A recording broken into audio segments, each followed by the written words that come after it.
আসসালামু আলাইকুম প্রিয় দর্শক মণ্ডলী। আজ সহিহ বুখারী শরীফ থেকে কিছু গুরুত্বপূর্ণ হাদিস নিয়ে আপনাদের সম্মুখে আলোচনা করব। তো আপনারা ধীরে স্থিরভাবে হাদিসগুলো মনোযোগ সহকারে শ্রবণ করুন।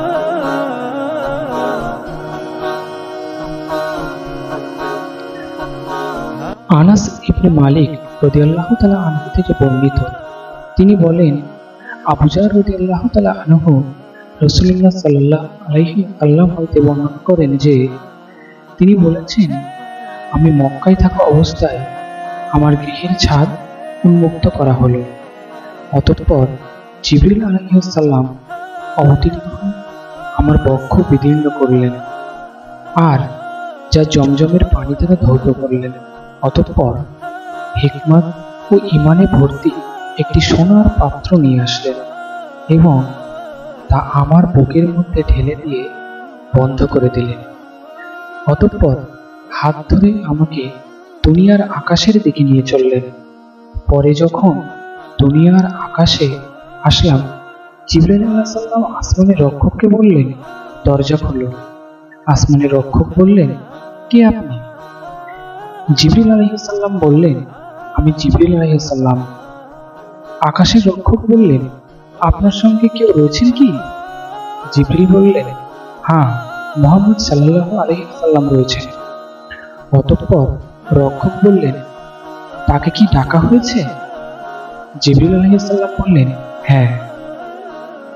অতঃপর যখন আমাদের জন্য দুনিয়ার আসমানকে খুলে দেওয়া হলো আর আমরা দুনিয়ার আসমানে প্রবেশ করলাম, তখন দেখি সেখানে এমন এক ব্যক্তি উপবিষ্ট রয়েছেন যার ডান পাশে অনেকগুলো মানুষের আকৃতি রয়েছে আর বাম পাশে রয়েছে অনেকগুলো মানুষের আকৃতি।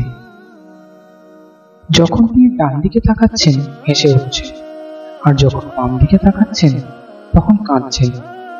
অতঃপর তিনি বললেন, স্বাগতম ও হে সৎ নবী ও সৎ সন্তান। আমি রাসূলুল্লাহ সাল্লাল্লাহু আলাইহি ওয়াসাল্লাম। জিবরিল আলাইহিস সালামকে বললাম, কে এই ব্যক্তি? তিনি জবাব দিলেন, ইনি হচ্ছে আদম আলাইহিস সালাম আর তার ডান দিকে ও বাম দিকে রয়েছে তার সন্তানদের রূহ।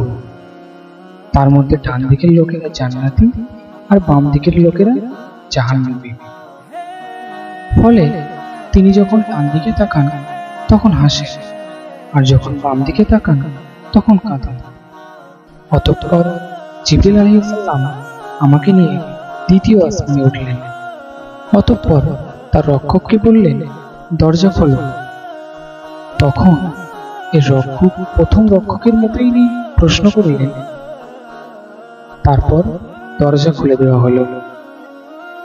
আনাস রাদিয়াল্লাহু তাআলা আনহু বলেন, আবু যার রাদিয়াল্লাহু তাআলা আনহু উল্লেখ করেন যে তিনি রাসূলুল্লাহ সাল্লাল্লাহু আলাইহি ওয়াসাল্লাম আসমান সমূহে আদম, ইদ্রিস, মুসা, ঈসা এবং ইব্রাহিম আলাইহিস সালামকে পান।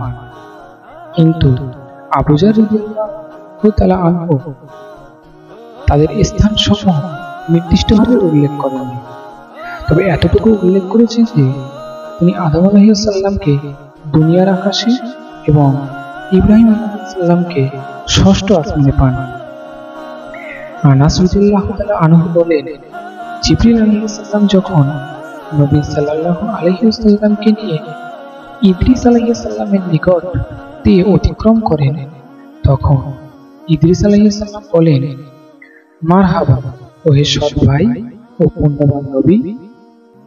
আমি রাসূলুল্লাহ সাল্লাল্লাহু আলাইহি ওয়াসাল্লাম বললাম, ইনি কে? জিবরিল আলাইহিস সালাম বললেন, ইনি হচ্ছেন ইদ্রিস আলাইহিস সালাম।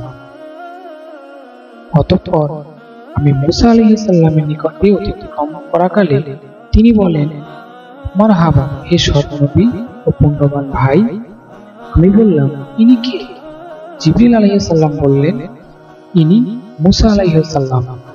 অতঃপর আমি ঈসা আলাইহিস সালামের নিকট দিয়ে অতিক্রম করাকালে তিনি বলেন, মারহাবা হে সৎ নবী ও পুণ্যবান ভাই। আমি বললাম, ইনি কে? জিবরিল আলাইহিস সালাম বললেন, ইনি হচ্ছেন ঈসা আলাইহিস সালাম। অতঃপর আমি ইব্রাহিম আলাইহিস সালামের নিকট দিয়ে অতিক্রম করলে তিনি বলেন, মারহাবা হে পুণ্যবান নবী ও নেক সন্তান। আমি বললাম, ইনি কে? জিবরিল আলাইহিস সালাম বললেন, ইনি হচ্ছেন ইব্রাহিম আলাইহিস সালাম। ইবনু শিহাব বলেন, ইবনু হাজার রাহমাতুল্লাহ আলাইহি আমাকে সংবাদ দিয়েছেন যে ইবনু আব্বাস ও আবু হাব্বা আল আনসারী উভয়ে বলতেন, নবী সাল্লাল্লাহু আলাইহি ওয়াসাল্লাম বলেছেন, অতঃপর আমাকে আরো উপরে ওঠানো হলো। অতঃপর এমন এক সমতল স্থানে এসে আমি উপনীত হই যেখানে আমি লেখার শব্দ শুনতে পাই। ইবনু হাজম ও আনাস ইবনে মালিক রাদিয়াল্লাহু তাআলা আনহু বলেন, রাসূলুল্লাহ সাল্লাল্লাহু আলাইহি ওয়াসাল্লাম বলেছেন, অতঃপর আল্লাহ আমার উম্মতের উপর 50 ওয়াক্ত সালাত ফরজ করে দেন। অতঃপর আমি তা নিয়ে ফিরে আসি। অবশেষে যখন মুসা আলাইহিস সালামের নিকট দিয়ে অতিক্রম করি, তখন তিনি বলেন, আল্লাহ তাআলা আপনার উম্মতের উপর কি ফরজ করেছেন? আমি বললাম, 50 ওয়াক্ত সালাত ফরজ করেছেন। তিনি বললেন, আপনি আপনার পালনকর্তার নিকট ফিরে যান, কেননা আপনার উম্মত তা পালন করতে পারবে না। আমি ফিরে গেলাম। আল্লাহ তাআলা কিছু অংশ কমিয়ে দিলেন। আমি মুসা আলাইহিস সালামের নিকট পুনরায় গেলাম আর বললাম, কিছু অংশ কমিয়ে দিয়েছেন। তিনি বললেন, আপনি পুনরায় আপনার রবের নিকট ফিরে যান, কারণ আপনার উম্মত এটিও আদায় করতে পারবে না। আমি ফিরে গেলাম, তখন আরো কিছু অংশ কমিয়ে দেওয়া হলো। আবারও মুসা আলাইহিস সালামের নিকট গেলাম।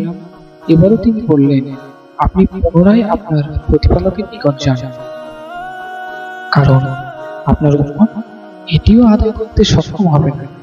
তখন আমি পুনরায় গেলাম। তখন আল্লাহ বললেন, এই 5ই 50 বলে গণ্য হবে নেকির দিক থেকে। আমার কথায় কোনো রদবদল হয় না। আমি পুনরায় মুসা আলাইহিস সালামের নিকট আসলে তিনি আমাকে আবারও বললেন, আপনার প্রতিপালকের নিকট পুনরায় যান। আমি বললাম, পুনরায় আমার প্রতিপালকের নিকট যেতে আমি লজ্জাবোধ করছি। অতঃপর জিবরিল আলাইহিস সালাম আমাকে সিরাতুল মুনতাহা পর্যন্ত নিয়ে গেলেন, আর তখন তা বিভিন্ন রঙে আবৃত ছিল, যার তাৎপর্য আমি অবগত ছিলাম না। অতঃপর আমাকে জান্নাতে প্রবেশ করানো হলো। আমি দেখতে পেলাম যে তাতে রয়েছে মুক্তমালা আর তার মাটি হচ্ছে কস্তুরী।